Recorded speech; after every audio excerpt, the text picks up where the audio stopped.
26واں پارہ ہے اور سورہ حجرات ہے۔ اللہ تعالیٰ نے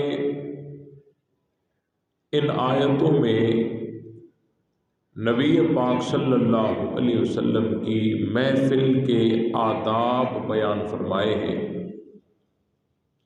کہ آپ علیہ السلام کی محفل کے آداب کیا ہونے چاہیے۔ نبی پاک صلی اللہ علیہ وسلم کی محفل میں بہت سارے صحابہ کرام موجود تھے۔ حضرت ابو بکر اور حضرت عمر رضی اللہ تعالی عنہما بھی موجود تھے اور بھی بہت سارے صحابہ موجود تھے۔ قبیلہ بنو تمیم کے لوگ وہاں آئے اور انہوں نے آ کر ایک مطالبہ کیا کہ ہمارے اوپر کسی کو امیر بنایا جائے جو ہمیں پیغام دیتا رہے، ہم اس کی اطاعت کریں، ہمیں وہ حق کی بات، ہدایت کی بات بتاتا رہے، ہم اس کی اتباع کریں، تابعداری کریں، ہمارے اوپر کوئی امیر بنایا جائے۔ تو حضرت ابو بکر صدیق رضی اللہ تعالیٰ عنہ نے ایک صحابی کا نام لیا کہ ان پر امیر اس صحابی کو بنایا جائے۔ حضرت عمر فاروق رضی اللہ تعالیٰ عنہ نے دوسرے صحابی کا نام لیا کہ ان پر امیر اس کو بنایا جائے۔ رائے مختلف ہو گئی نا، رائے ہر کسی کی اپنی اپنی ہوتی ہے، سوچ اپنی اپنی ہوتی ہے، سمجھ بھی اپنی اپنی ہوتی ہے۔ حضرت ابو بکر نے ایک صحابی کا نام لیا اور حضرت عمر نے دوسرے صحابی کا نام لیا۔ حضرت ابو بکر صدیق رضی اللہ تعالیٰ عنہ نے حضرت عمر سے فرمایا کہ آپ نے دوسرے صحابی کا نام لے کر میری مخالفت کا ارادہ کیا۔ حضرت عمر رضی اللہ تعالیٰ عنہ عرض کرنے لگے کہ میں نے آپ کی مخالفت کا ارادہ نہیں کیا، میری سوچ یہ تھی کہ امیر یہ ہونا چاہیے، بس اتنی سی بات ہوئی۔ حضرت ابو بکر نے ایک صحابی کا نام لیا، حضرت عمر نے دوسرے صحابی کا نام لیا۔ حضرت ابو بکر نے حضرت عمر سے فرمایا کہ آپ نے میری مخالفت کا ارادہ کیا۔ حضرت عمر نے عرض کیا کہ نہیں، میرا ارادہ آپ کی مخالفت کا نہیں تھا، میری سوچ، میرا ذہن، میری رائے وہ یہ ہے کہ امیر اس کو بنایا جائے، بس اتنی سی بات تھوڑی ہوئی۔ اللہ تعالیٰ نے قرآن مجید کی ان آیتوں کو نازل فرمایا، یا ایھا الذین آمنو، اے اہل ایمان۔ سبحان اللہ، یہ کتنی بڑی سند ہے، یہ تو ان کے ایمان کی سند ہے۔ یا ایھا الذین آمنو، اے اہل ایمان، لا تقدموا بین یدی اللہ ورسولہ، اے اہل ایمان، اللہ اور اس کے رسول سے آگے نہ بڑھو، اللہ اور اس کے رسول سے آگے نہ بڑھو۔ یعنی جب نبی پاک صلی اللہ علیہ وسلم موجود ہیں اور وہ جو بھی امیر بنائے وہی بنائیں گے۔ لا تقدموا بین یدی اللہ ورسولہ واتقوا اللہ ان اللہ سمیع علیم، بے شک اللہ تعالیٰ سننے والا ہے اور جاننے والا ہے۔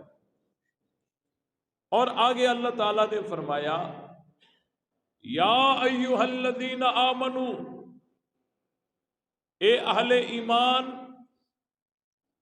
لا ترفعوا اصواتکم فوق صوت النبی،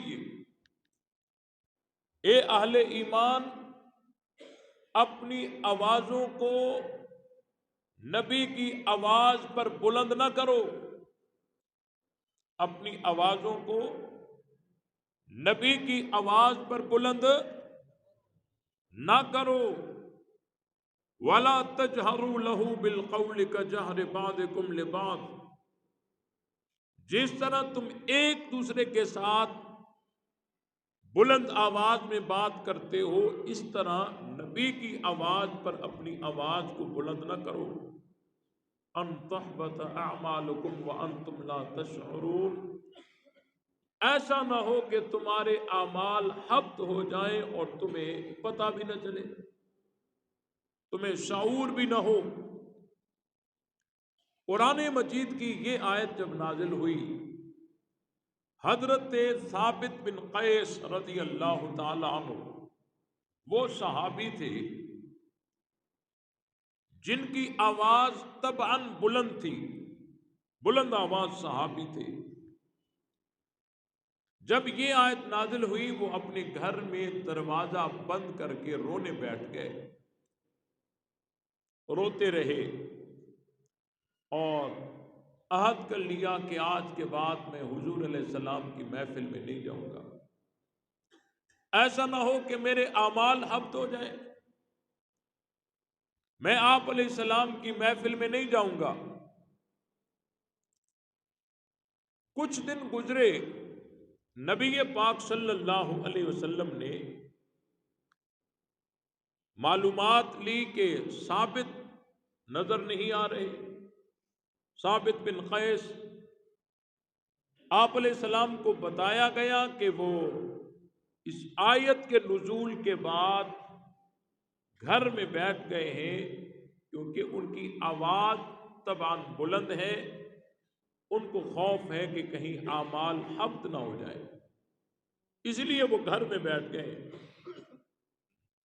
نبی پاک صلی اللہ علیہ وسلم نے اسے بلوایا اور بلا کر اور انہیں خوشخبری دی کہ آپ ان لوگوں میں سے نہیں ہیں، آپ تو اہل جنت میں سے ہیں۔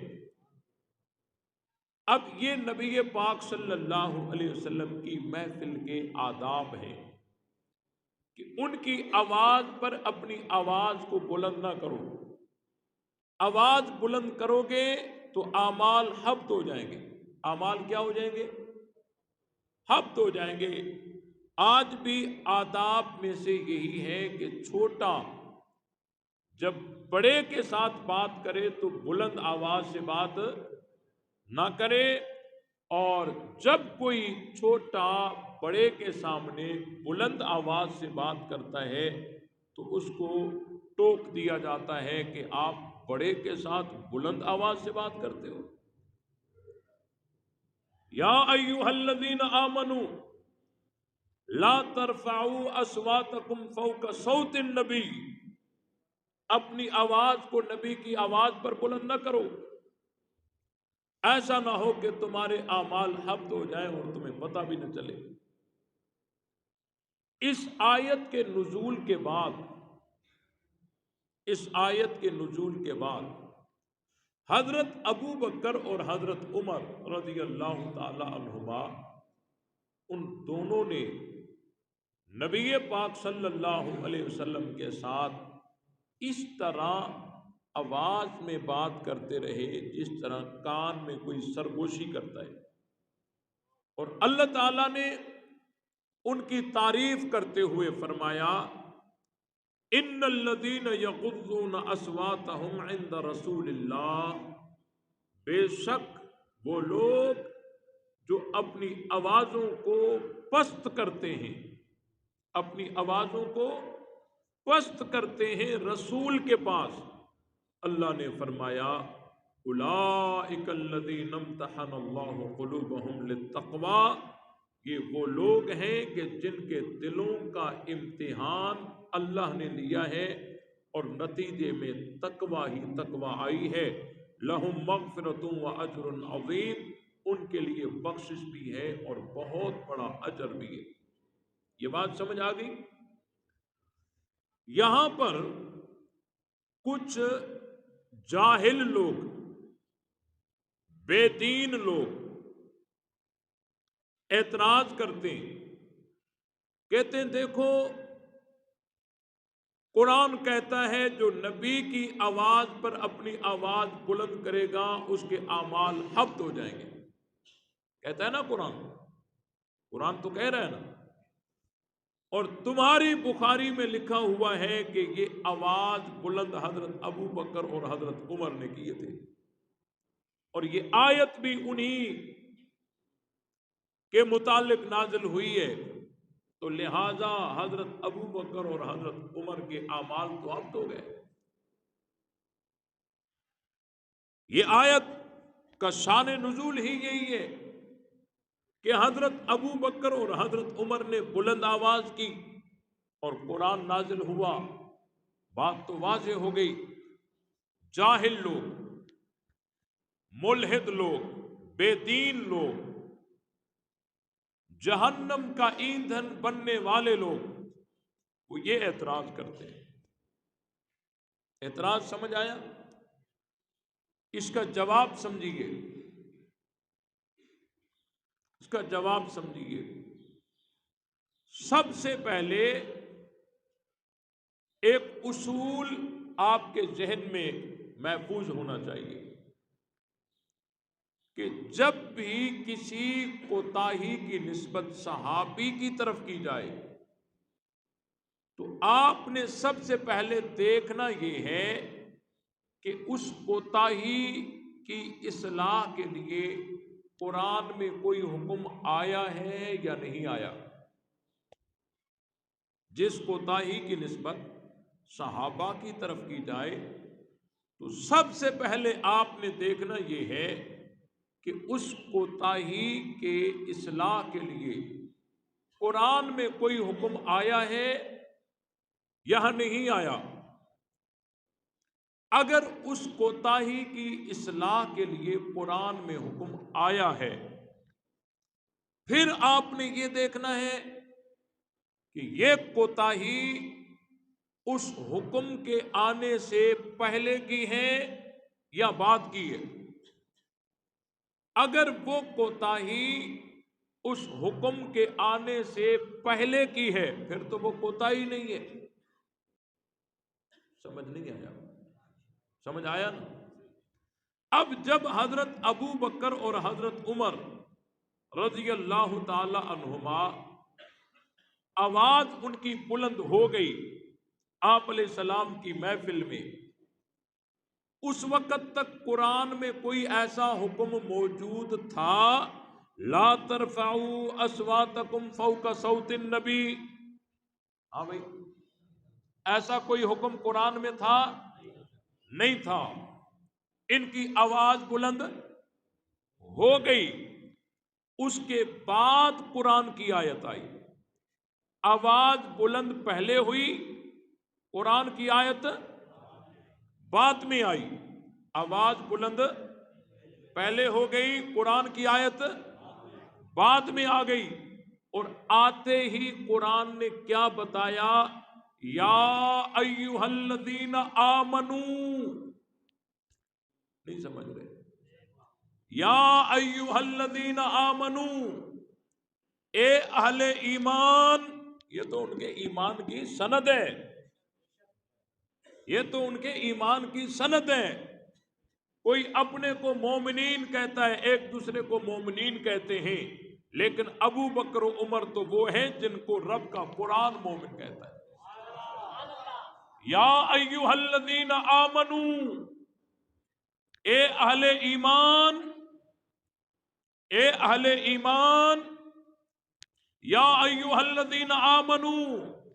اعتراض کرنے والا اتنا جاہل ہے، اتنا بے وقوف ہے، بار بار کہتا ہے کہ یہ آیت ابو بکر و عمر کے بارے میں نازل ہوئی ہے، اور سمجھتا یہ بھی نہیں ہے کہ اس کے شروع میں اللہ نے فرمایا ہے یا ایھا الذین آمنو، اے اہل ایمان، لا ترفعوا اصواتکم فوق صوت النبی، اپنی آواز کو نبی کی آواز پر بلند نہ کرو۔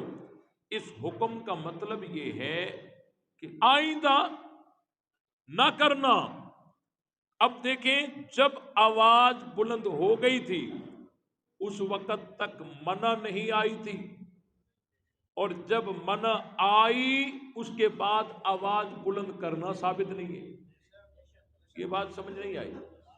جب آواز بلند ہوئی اس وقت تک تو کوئی منع نہیں تھی، اور جب اب منع ہو گئی اب آواز بلند ثابت نہیں ہوئی، انہوں نے تو اپنی ایسی اصلاح کر دی کہ پھر اللہ نے ان کی تعریف کر دی۔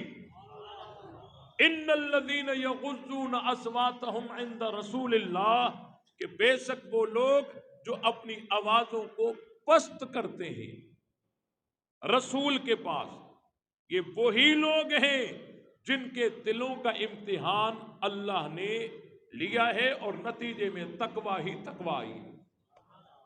یہ بات سمجھ آئی کہ نہیں آئی؟ اصول سمجھ آیا؟ دیکھیں، دوران تربیت جو بھی خطا ہوتی ہے وہ قابل گرفت نہیں ہوتی۔ یہ یاد رکھیں، دوران تربیت جو بھی خطا ہوتی ہے وہ قابل گرفت۔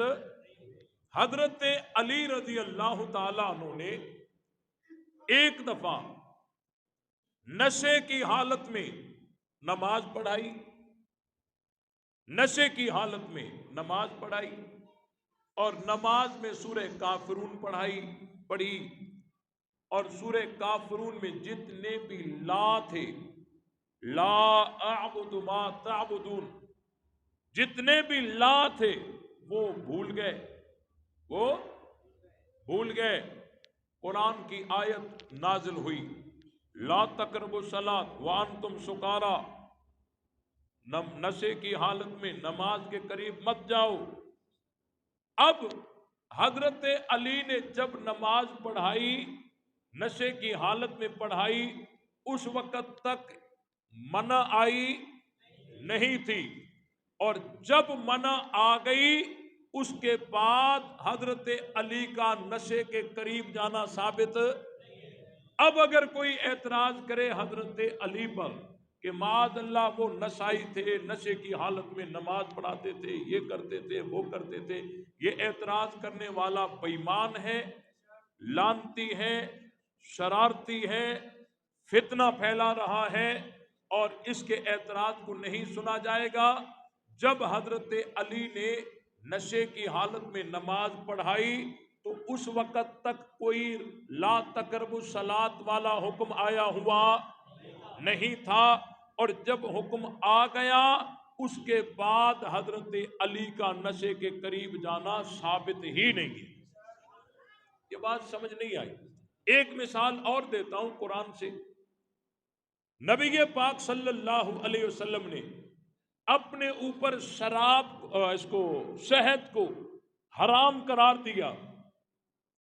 اللہ تعالیٰ نے فرمایا، یا ایھا النبی لم تحرم ما احل اللہ لک، اے میرے محبوب آپ نے اس چیز کو کیوں حرام کیا جس کو اللہ نے حلال کیا؟ آپ نے اس چیز کو حرام کیوں کیا جس کو اللہ نے حلال کیا؟ اب مجھے بتاؤ، نبی پاک صلی اللہ علیہ وسلم جب شہد کو حرام قرار دے رہے تھے اس وقت تک کوئی ایسا حکم پہلے موجود نہیں تھا، اور جب حکم آ گیا اس کے بعد نبی پاک صلی اللہ علیہ وسلم نے پھر کسی حلال چیز کو حرام قرار نہیں دیا۔ تو دیکھیں، جب بھی کسی کوتاہی کی نسبت صحابی کی طرف کی جائے تو سب سے پہلے آپ نے یہ دیکھنا ہے کہ اس کوتاہی کی اصلاح کے لیے قرآن میں کوئی حکم آیا ہے یا نہیں آیا۔ اگر حکم آیا ہے تو پھر آپ نے یہ دیکھنا ہے کہ یہ کوتاہی اس حکم کے آنے سے پہلے کی ہے یا بعد کی ہے۔ اگر وہ پہلے کی ہے حکم بعد میں آیا ہے پھر تو کوتاہی نہیں ہے. یہ بات سمجھ آئی کہ نہیں آئی؟ اب بڑا وہ پھولتا ہے، کہتے ہیں دیکھو حضرت ابو بکر عمر کے اعمال حق ہو گئے. لا ترفعوا اصواتکم فوق صوت النبی. اس جاہل کو اتنا بھی پتہ نہیں ہے کہ یہ عمل پہلے ہوا ہے، آیت بعد میں آئی ہے، اور آیت بعد میں آتے ہی اللہ کو پتا تھا ایسے لانتی آئیں گے، اعتراضات یوں کریں گے. اللہ نے لا ترفعوا شروع میں نہیں فرمایا، شروع میں فرمایا یا ایھا الذین آمنو، اے اہل ایمان. آوازیں بلند ہو گئیں. اس کے بعد آیت آ رہی ہے یا ایھا الذین آمنو لا ترفعوا اصواتکم فوق صوت النبی. اسی لیے ایک بات سمجھیے، دوران تربیت جو بھی غلطی ہو وہ قابل مواخذہ نہیں ہوتی، قابل گرفت نہیں ہوتی. کیا مطلب؟ ایسا نہیں کہ آپ طلبہ بھی غلطیاں کرنا شروع کر دیں کہ دوران تربیت ہے کوئی مواخذہ نہیں ہوگا. بھائی مواخذہ نہیں ہوگا کا مطلب کیا ہے؟ یعنی بعد والوں کو اس غلطی پر گرفت کرنے کا کوئی حق نہیں ہے. اس غلطی پر جو کچھ ہوتا ہے وہ اسی وقت ہوتا ہے جو بھی ہوتا ہے. یہ بات سمجھ آئی؟ اب ایک طالب العلم ہے، وہ غلط لکھنے والا ہے، آگے چل کر وہ بہت اچھا لکھنے والا بن گیا. اب کیا اس پر اس وجہ سے گرفت ہو سکتی ہے کہ پہلے تو غلط لکھنے والا تھا؟ بھائی یہ دوران تربیت خطا تھی، اس وقت جو استاد نے اس کو سزا دی بس وہی ہے، بعد والوں کو گرفت کرنے کی اجازت. یہ سمجھ آ رہی ہے یا نہیں آ رہی؟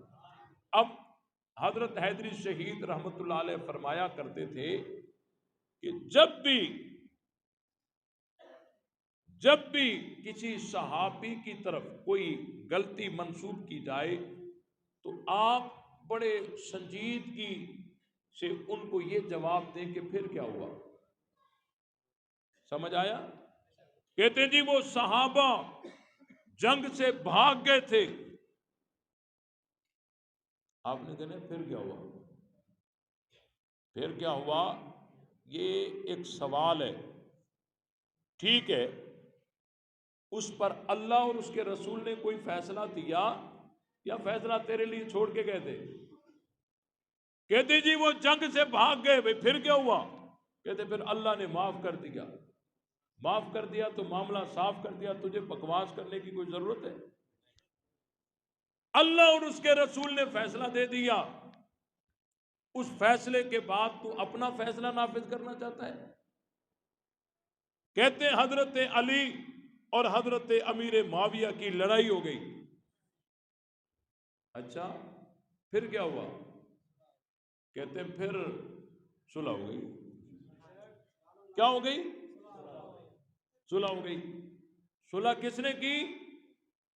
اس دنیا کے سب سے بڑے حیدری حضرت حسن اور حضرت حسین نے صلح کی. آج کوئی تو حسن حسین سے بڑا علی کا وارث آیا ہے؟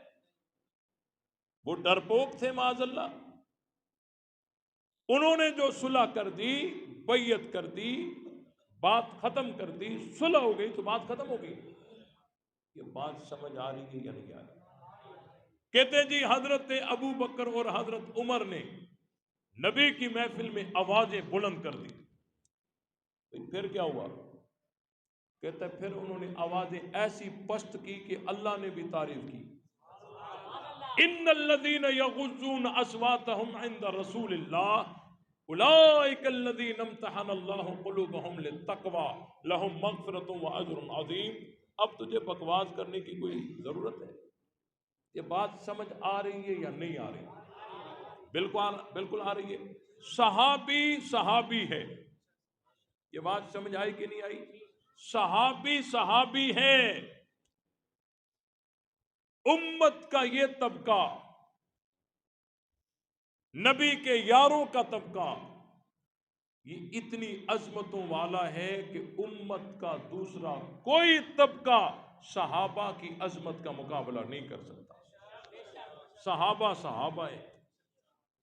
صحابہ کرام کو بہت ساری ایسی خصوصیات نصیب ہوئی ہیں کہ اللہ تعالیٰ نے پوری کائنات میں کسی کو بھی نہیں دی، صحابہ کے علاوہ کسی کو نہیں دی۔ مثلا آپ علماء سے سنتے رہتے ہیں کہ جی سیرت کے جلسوں میں جب تقریریں ہوتی ہیں، آپ نے بارہا علماء سے سنا ہوگا کہ نبی پاک صلی اللہ علیہ وسلم جس راستے سے گزرتے تھے، صحابہ اکرام فرماتے ہیں ہمیں پتہ چل جاتا تھا کہ اللہ کے نبی اس راستے سے گزرے۔ کیسے پتہ چلتا تھا؟ کہتے ہیں وہ خوشبو سے پہچان لیتے تھے، خوشبو سے۔ میں آپ کی توجہ چاہوں گا، وہ خوشبو سے پہچان لیتے تھے۔ حالانکہ مدینہ تو خوشبو کا مرکز تھا، آج بھی مرکز ہے، بہت سارے لوگ خوشبو لگا کے وہاں سے گزرے، لیکن جب حضور گزرے تو صحابہ کو پتہ چل گیا۔ تو خوشبو تو وہ بھی تھی، خوشبو تو یہ بھی تھی، تو نبی کی خوشبو کو پہچاننے والے کون ہیں؟ بات سمجھ آئی کہ نہیں آئی؟ بھائی آج بھی ہم پہچان لیتے ہیں یہ گلاب کی خوشبو ہے، یہ چنبیلی کی ہے، یہ رابیل کی ہے۔ آپ میں سے ہے کوئی جو یہ سمجھا سکے کہ گلاب کی خوشبو کس طرح ہوتی ہے اور رابیل کی کس طرح ہوتی ہے؟ سمجھا کوئی نہیں سکتا، پہچان جاتا ہے، پہچان جاتا ہے۔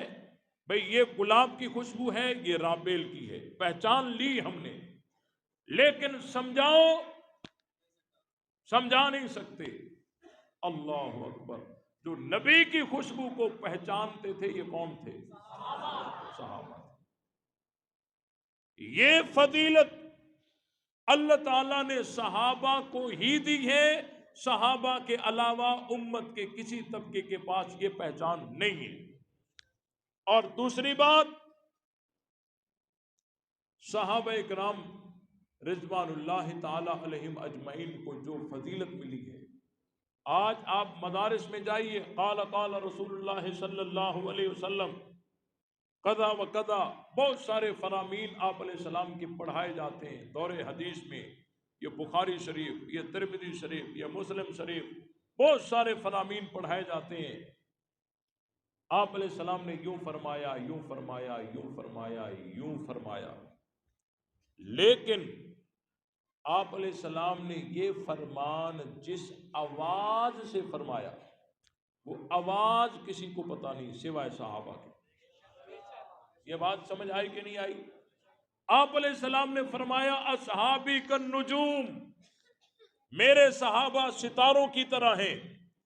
اب ایک تو میری آواز ہے، ایک کسی اور کی آواز ہے، یہ کسی شیخ الحدیث کی آواز سے آپ نے سنا، لیکن رسول اللہ کی آواز جن کو کانوں تک پہنچی اور انہوں نے نبی کی آواز کو ذہنوں میں محفوظ کیا، یہ کون ہے؟ یہ فضیلت کسی اور کو۔ یہ بات سمجھ آئی کہ نہیں آئی؟ اور جب کسی کی آواز کوئی سنتا ہے تو اس کے دماغ میں وہ آواز محفوظ ہو جاتی ہے۔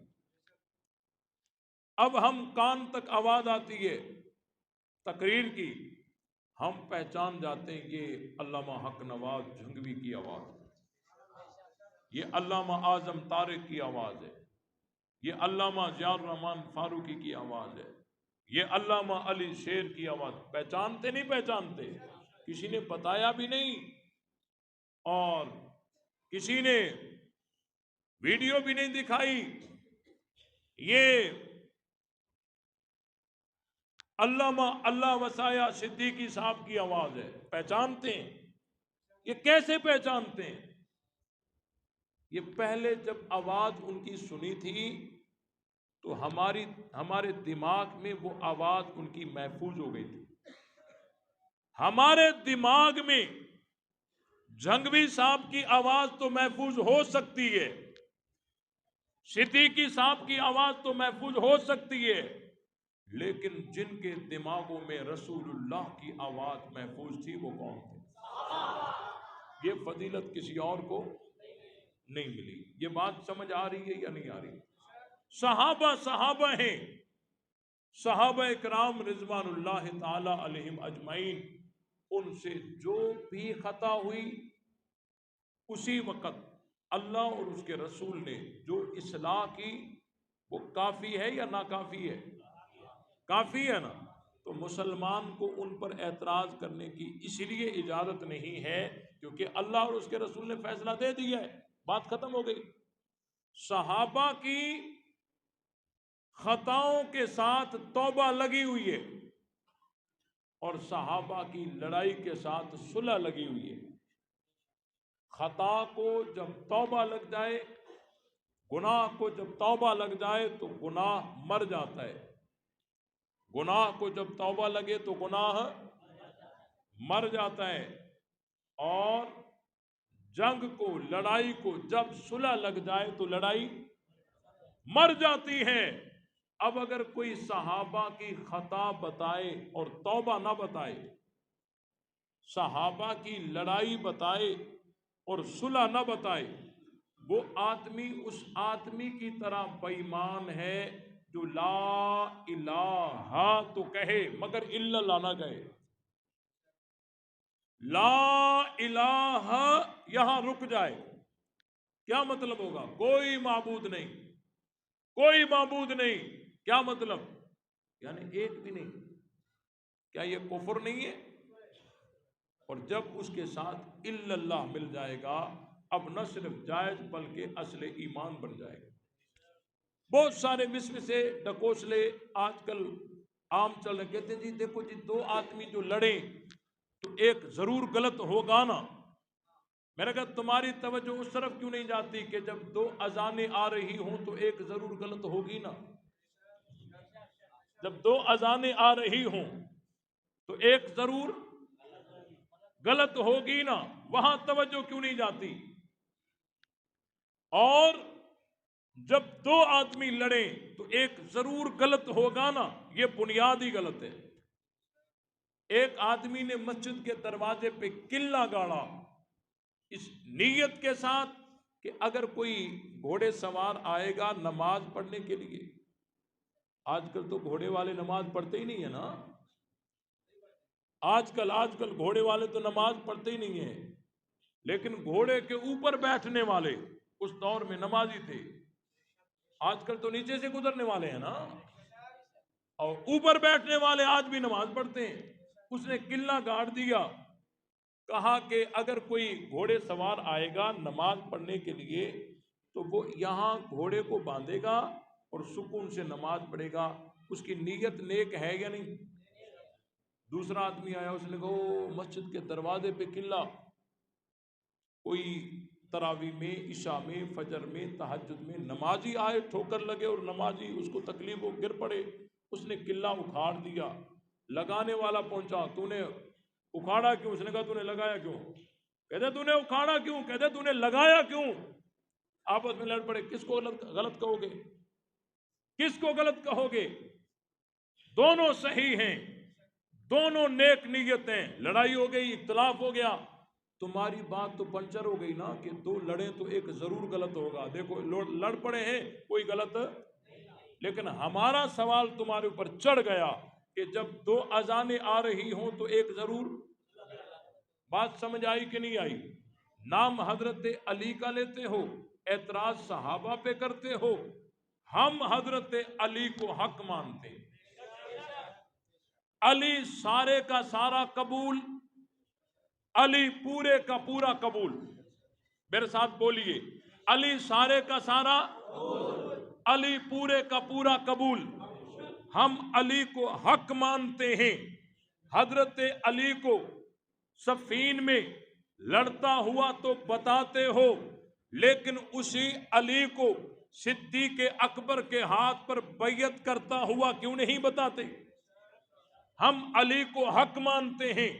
حضرت علی جب مصلی پر کھڑے ہو کر نماز پڑھا رہے تھے، علی اس وقت بھی حق پر تھے، تو علی جب پیچھے ہو کر نمازیں پڑھ رہے تھے، علی اس وقت بھی تو حق پر تھے۔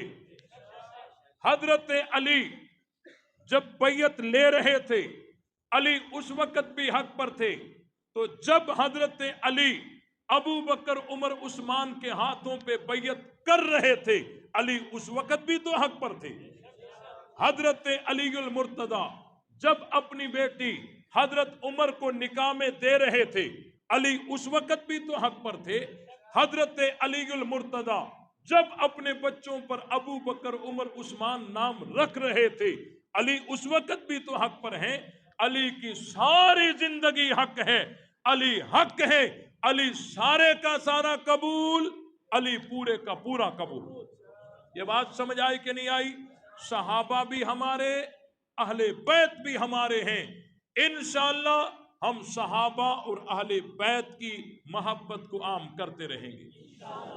یہ جو نفرت کی باتیں بتاتے ہیں نا، صحابہ اہل بیت کے درمیان میں نفرت کی باتیں، یہ منافقین کی محنت ہے، یہ یہودیوں کی محنت ہے، اس کا حقیقت کے ساتھ کوئی تعلق نہیں، اور یہ سارا پیٹ کا مسئلہ ہے۔ آج کل مزدوری کرنا تھوڑا مشکل ہو گئی ہے، اس لیے دو چار جھوٹی کہانیاں اور باتیں بتا کے اور پیٹ پالتے ہیں، وگرنہ اس کا حقیقت کے ساتھ کوئی تعلق نہیں ہے۔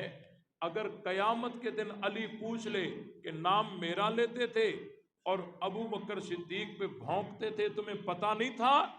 میں نے بیعت ابو بکر کے ہاتھ پہ کی، نماز ان کے پیچھے پڑھی، بیٹے پر نام ابو بکر رکھا۔ محبت کا ثبوت اور کیا چاہیے؟ قیامت کے دن اگر حضرت علی پوچھ لے نام میرا لیتے تھے، بھونکتے عمر پر تھے، تمہیں پتہ نہیں تھا؟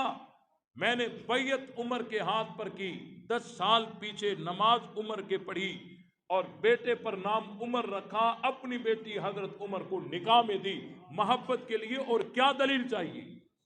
قیامت کا دن ہو جائے اور علی پوچھ لے کہ تم نام میرا لیتے تھے، بکواس عثمان پہ کرتے تھے، تمہیں پتہ نہیں تھا؟ میں نے بیعت عثمان کے ہاتھ پہ کی، نمازیں 12.5 سال ان کے پیچھے پڑھی، اپنے بیٹے پر نام عثمان رکھا اور اپنے بچوں کو عثمان کے دروازے پہ پہرے دار بنایا محبت کے لیے، تمہیں اور کیا دلیل چاہیے؟ کیا جواب دو گے؟ اس لیے جو لوگ صحابہ پہ بھونکتے ہیں، ذہن سے نکال لیجئے کہ وہ اہل بیت کے ماننے والے ہیں، ہرگز نہیں۔ وہ صحابہ کے بھی دشمن ہیں، اہل بیت کے بھی دشمن ہیں۔ صحابہ بھی ہمارے ہیں، اہل بیت بھی ہمارے ہیں۔ تمام ساتھی صحابہ اہل بیت کی محبت کو عام کرو گے؟ صحابہ اہل بیت کا دفاع کرو گے؟ لے شوق سے نام صحابہ کا، کر چرچا عام صحابہ کا، گر طلب ہے تجھ کو جنت کی تو پلہ تھام صحابہ کا۔ فنا فی اللہ کی تہ میں بقا کا راز مضمر ہے، جسے مرنا نہیں آتا اسے جینا نہیں آتا۔